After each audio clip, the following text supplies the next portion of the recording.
Taste the Daily. நெல்லை மாவட்டம் திசையின் விளை அருகே தெருவில் விளையாடிக் கொண்டிருந்த 3 வயது குழந்தைக்கு சாக்லேட் வாங்கி கொடுத்து பாலியல் தொல்லை கொடுத்த இளைஞர் போக்சோவில் சிக்கினார். ஸ்டாலின் ஆட்சியில் பெண் குழந்தைகளுக்கு துளியும் பாதுகாப்பில்லை என்பது தினந்தோறும் நிரூபணம்.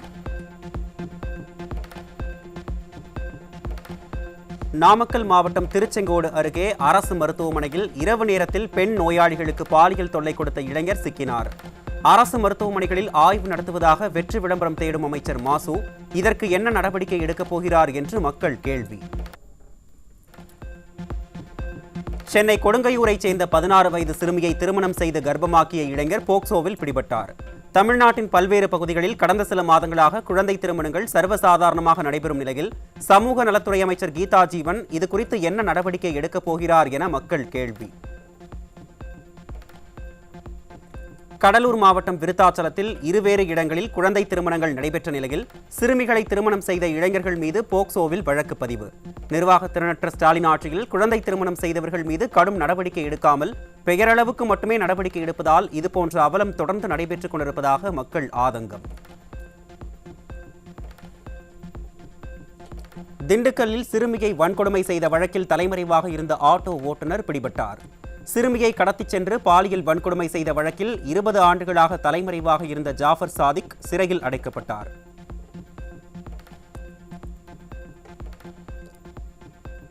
நாமக்கல் மாவட்டம் திருச்செங்கோடு அருகே 2வது மனைவியின் 12 வயது மகளுக்கு பாலியல் தொல்லை தந்த அப்பா போக்சோவில் பிடிபட்டார். ஸ்டாலின் ஆட்சியில் சிறுமிகளுக்கு எதிரான குற்ற செயல்கள் நாளுக்கு நாள் அதிகரித்து வரும் நிலையில் அப்பா ஸ்டாலின் ஆழ்ந்த கும்பகர்ண தூக்கத்தில் உள்ளாரா என்று மக்கள் கேள்வி. திருவள்ளூரில் பாலியல் தொல்லை கொடுத்த வீட்டு உரிமையாளர் மீது நடவடிக்கை எடுக்க மறுக்கும் காவல்துறையை கண்டித்து மாவட்ட ஆட்சியர் அலுவலகத்தை முற்றுகையிட்ட பெண். சமத்துவம் சமூக நீதி என விளம்பரம் செய்து வரும் ஸ்டாலினின் ஆட்சியில் பெண்களுக்கு பாதுகாப்பும் இல்லை, நீதியும் கிடைப்பது இல்லை என்று பொதுமக்கள் குற்றச்சாட்டு.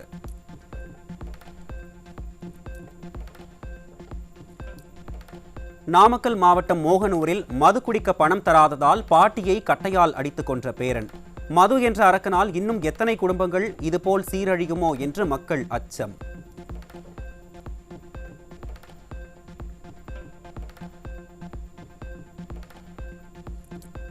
தஞ்சை மாவட்டம் சங்கரநாதர்குடிக்காடு அருகே அம்மாவுக்கு வரவேண்டிய சொத்தை தர மறுத்த பாட்டியை வெட்டி கொலை செய்த பேரன் சிக்கினான். ஸ்டாலின் ஆட்சியில் காவல்துறை மீது துளியும் பயம் இல்லாததால் கொலை சம்பவங்கள் சர்வசாதாரணமாகிவிட்டதாக மக்கள் குற்றச்சாட்டு.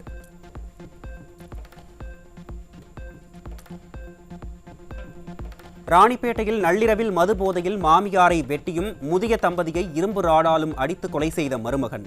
தனது மனைவி வேறு ஒருவருடன் முறையற்ற உறவில் இருப்பதற்கு மாமியார்தான் துணை என்று கூறி வெறிச்செயல்.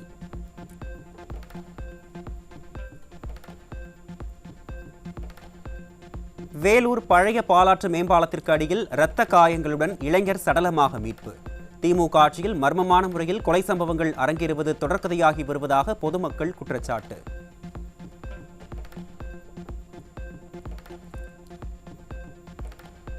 புதுமண தம்பதி போல் குடும்பத்துடன் ஊட்டியில் போட்டோ ஷூட் நடத்திய ஸ்டாலின். தமிழகத்தில் கொலை, கொள்ளை, குழந்தைகள் மற்றும் பெண்களுக்கு எதிரான பாலியல் வன்கொடுமைகள் அதிகரித்துள்ள நிலையில் இதுபோன்ற ஷூட்டிங் எல்லாம் தேவைதானா முதல்வரே என்று மக்கள் கேள்வி.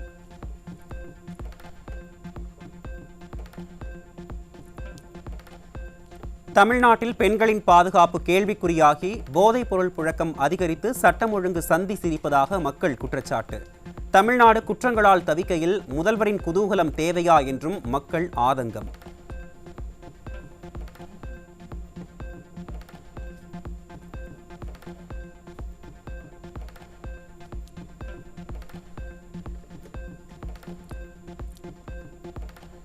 பித்து பிடித்தார் போல் வாய்க்கு வந்ததை அவிழ்த்துவிடும் பொய்மூட்டை ரகுபதிக்கு அதிமுக முன்னாள் அமைச்சர் செல்லூர் ராஜு கடும் கண்டனம். யார் இந்த ரகுபதி? புரட்சி தலைவி அம்மா கை காட்டவில்லை என்றால் இவர் எங்கு இருந்திருப்பார் என்றும் கேள்வி.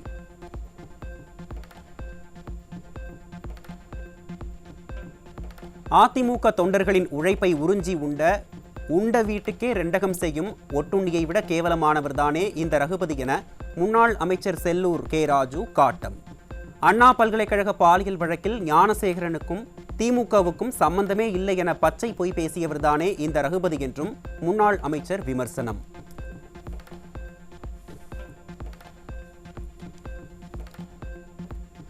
கருணாநிதி குடும்பத்தின் கொத்தடிமைகள் மாநில உரிமைகள் பற்றி பாடம் எடுக்க துளியும் தகுதியற்றவர்கள். எவ்வளவு மேக்கப் போட்டாலும் எத்தனை போட்டோ ஷூட் நடத்தினாலும் கோமாளி ஸ்டாலினால் இனி மக்களை ஏமாற்ற முடியாது என்றும் அதிமுக முன்னாள் அமைச்சர் செல்லூர் கே ராஜு காட்டம்.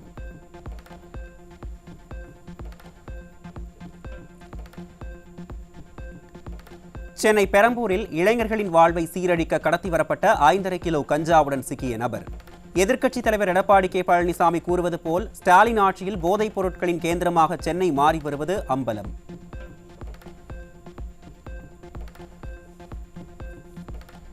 சென்னை அம்பத்தூரில் இளைஞர்களின் வாழ்வை சீரழிக்க கொண்டுவரப்பட்ட 4 கிலோ கஞ்சாவுடன் 2 பேர் பிடிபட்டனர். நிர்வாகத் திறனற்ற ஸ்டாலின் ஆட்சியில் கஞ்சா விற்பனை தலைவிரித்தாடுவதாக பொதுமக்கள் குற்றச்சாட்டு. சென்னை OMR சாலையில் இளைஞர்கள் தொழிலாளர்கள் வாழ்க்கையை சீரழிப்பதற்காக கடத்தி வரப்பட்ட 227 கிலோ குட்கா பொருட்கள் சிக்கியது.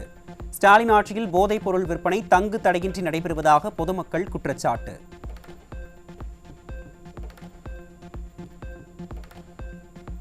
ஆந்திராவில் இருந்து பாக்கு மட்டைக்குள் மறைத்து கிருஷ்ணகிரிக்கு கடத்தி வரப்பட்ட 16 லட்சம் ரூபாய் மதிப்பிலான குட்கா பொருட்கள் சிக்கியது. மாநில எல்லையில் சோதனைச் சாவடி இருக்கும் நிலையில் எப்படி தடை செய்யப்பட்ட பொருட்கள் தமிழ்நாட்டிற்கு கொண்டு வரப்படுகிறது என்று மக்கள் கேள்வி.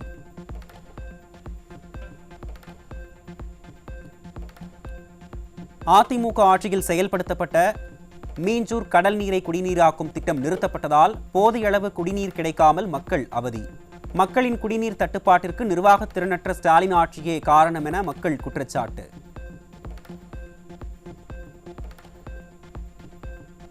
கடலூர் சிப்காட் தனியார் தொழிற்சாலையில் பாய்லர் வெடித்து விபத்து.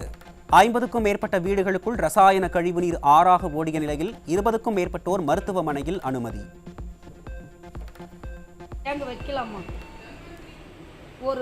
ஒரு மீட்டர் தொலைவில் எங்கள் வீட்டுக்கும் அதுக்கு 1 மீட்டர் கூட இல்லை சார். அந்த எங்கள் வீட்டு தோட்டத்தில் வந்து பக்கத்தில் வச்சிருக்கிறாங்க. நாங்கள் இருக்கிறதா சாவறதா தெரியல. என்னைக்கிறதுனால எங்களுக்கு அழிவு சார் இந்த கம்பெனியால். சிவகங்கை மாவட்டம் காரைக்குடியில் கடையில் இருந்த மூதாட்டியிடம் 5 சவரன் தாலி செயின் பறிப்பு. ஸ்டாலின் ஆட்சியில் சட்டம் ஒழுங்கு சரியில்லாததால் குற்ற சம்பவங்கள் அதிகரித்து வருவதாக பொதுமக்கள் குற்றச்சாட்டு.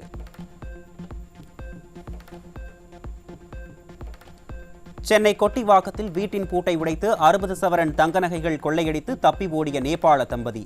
ஸ்டாலின் ஆட்சியில் காவல்துறை மீது துளியும் அச்சமில்லாததால் கொள்ளை சம்பவங்கள் சர்வசாதாரணமாக நடைபெறுவதாக மக்கள் குற்றச்சாட்டு.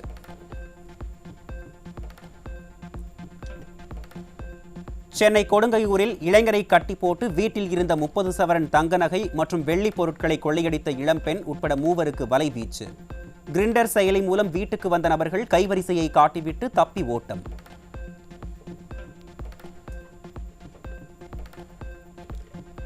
நெல்லை மாவட்டம் வள்ளியூர் அருகே பெட்ரோல் பங்க் ஊழியரை தாக்கி 20,000 ரூபாயை பறித்துச் சென்ற கொள்ளையர்கள்.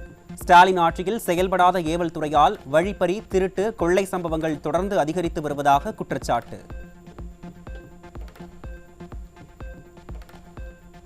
திருப்பத்தூர் மாவட்டம் ஆம்பூர் அருகே ரேஷன் அரிசி கடத்தலை தடுக்கச் சென்ற வட்ட வழங்கல் ஆய்வாளர் மீது இளைஞர் தாக்குதல். திமுக ஆட்சியில் ரேஷன் அரிசி கடத்தல் சம்பவங்கள் தொடர்கதையாவதாகவும் அரசு அதிகாரி மீதே தாக்குதல் நடத்தும் அளவிற்கு சட்டம் ஒழுங்கு சரியில்லை எனவும் பொதுமக்கள் வேதனை.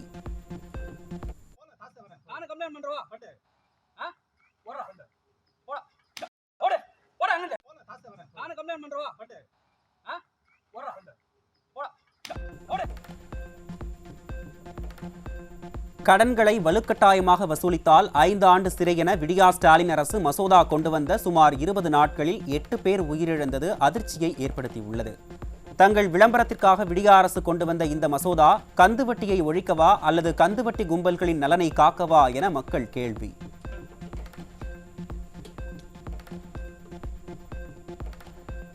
ராணிப்பேட்டை மாவட்டம் அரக்கோணத்தில் நள்ளிரவில் 5 மணி நேரத்திற்கு மேலாக மின்வெட்டு ஏற்பட்டதால் சாலை மறியலில் ஈடுபட்ட மக்கள்.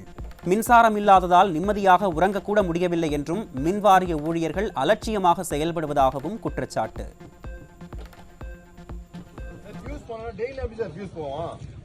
எப்படி போவோம் சார்? டெய்லியுமா சார் ஃபியூஸ் போவோம்?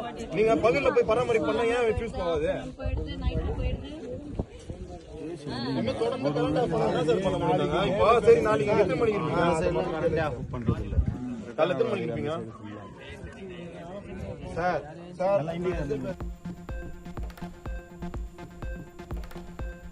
தமிழ்நாட்டில் 10ஆம் வகுப்பு பொதுத் தேர்வு முடிவுகள் 19ஆம் தேதி வெளியிடப்படும் என்று அறிவிக்கப்பட்டிருந்த நிலையில் நாளை வெளியிடப்படும் என்று பள்ளிக் கல்வித்துறை அறிவிப்பு.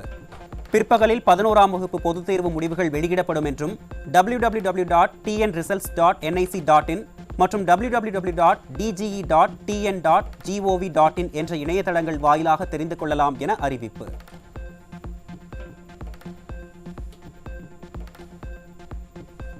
கன்னியாகுமரி மாவட்டம் நாகர்கோவில் அருகே அரசு தொடக்கப் பள்ளிக்குள் புகுந்த மர்ம நபர்கள் வகுப்பறையில் இருந்த மின் விசிறி, மின் விளக்கு, குடிநீர் குழாய் மற்றும் பூச்செடிகளை உடைத்துவிட்டு சென்றதால் பெற்றோர் அதிர்ச்சி.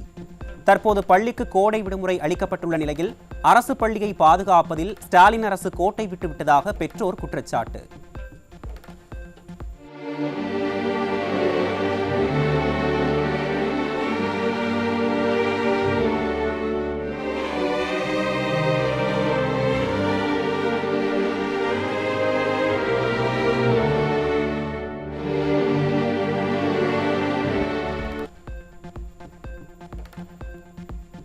கோவை மாவட்டம் கோவில்பாளையம் அருகே சட்டவிரோதமாக நாட்டு துப்பாக்கி வைத்து மிரட்டியவர் மீது போலீஸ் துப்பாக்கிச்சூடு நடத்தியதால் பரபரப்பு. திறனற்ற ஸ்டாலின் ஆட்சியில் பொதுமக்கள் நடமாட்டம் அதிகம் உள்ள பகுதியில் துப்பாக்கிச்சூடு நடத்தும் அளவிற்கு சட்டம் ஒழுங்கு சீர்கெட்டுள்ள அவலம்.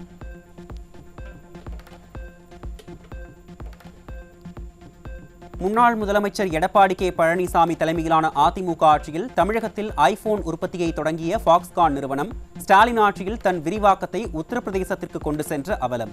ஸ்டாலின் அரசின் தொழில் விரோத கொள்கையால் தமிழகத்தில் வேலைவாய்ப்பு இழப்பு மற்றும் பொருளாதார பின்னடைவு ஏற்பட்டுள்ளதாக எதிர்க்கட்சித் தலைவர் விமர்சனம்.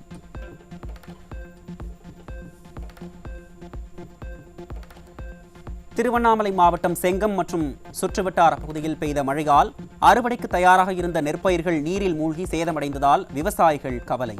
சேதமடைந்த நெற்பயிர்களுக்கு உரிய இழப்பீடு வழங்க வேண்டும் என ஸ்டாலின் அரசுக்கு விவசாயிகள் வலியுறுத்தல்.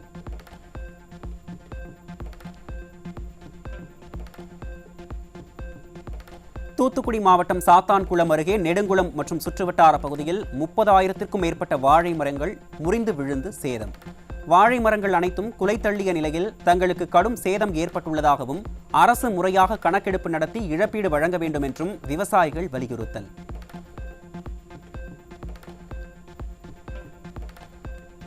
மதுரை மாவட்டம் திருமங்கலம் அருகே விவசாயி மின்னல் தாக்கி உயிரிழப்பு.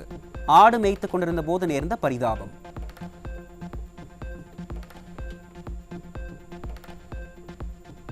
மதுரை சித்திரை திருவிழாவில் மண்டூக முனிவருக்கு சாப விமோசனம் அளித்ததை அடுத்து தனது இருப்பிடமான அழகர் கோயிலுக்கு புறப்பட்ட கள்ளழகர். நள்ளிரவிலும் திரளான பக்தர்கள் வழிபாடு.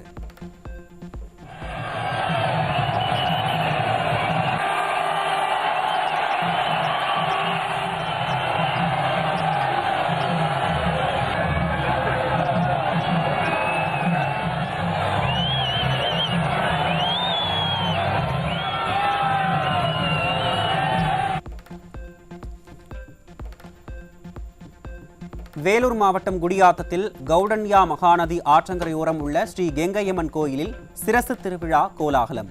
லட்சக்கணக்கான பக்தர்கள் கலந்து கொண்டு சாமி தரிசனம்.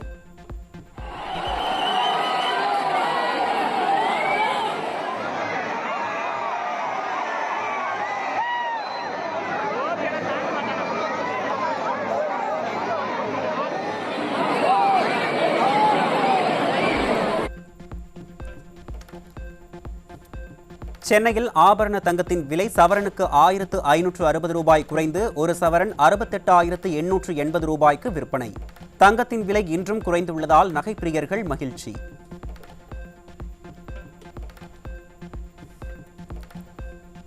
ஜம்மு காஷ்மீரின் புல்வாமா மாவட்டத்தில் உள்ள திரால் பகுதியில் பாதுகாப்பு படையினருக்கும் தீவிரவாதிகளுக்கும் துப்பாக்கிச் சண்டை. பாதுகாப்பு படையினர் நடத்திய தேடுதல் வேட்டையின் போது 3 தீவிரவாதிகள் துப்பாக்கியால் சுட்டதை தொடர்ந்து மோதல்.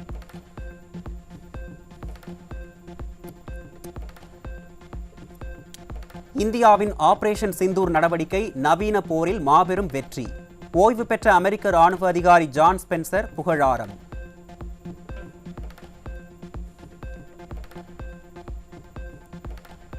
இந்தியாவில் எஃகு விலை டன்னுக்கு 3,000 ரூபாய் உயரும் என எதிர்பார்ப்பு.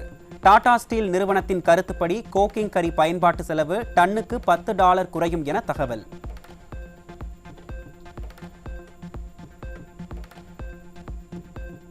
தாய்லாந்து ஓபன் பேட்மிண்டன் தொடரில் இந்தியாவின் லக்ஷயா சென் அதிர்ச்சி தோல்வி.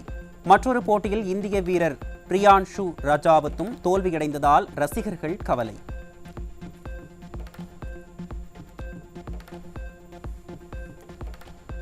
ஒலிம்பிக் சாம்பியன் நீரஜ் சோப்ராவுக்கு கௌரவ லெப்டினன்ட் கர்னல் பதவி வழங்கி கௌரவித்த இந்திய ராணுவம். கடந்த 2018ஆம் ஆண்டு சுபேதராக பதவி உயர்வு பெற்ற நீரஜ்க்கு தற்போது கௌரவ லெப்டினன்ட் கர்னலாக பதவி உயர்வு வழங்கப்பட்டுள்ளது.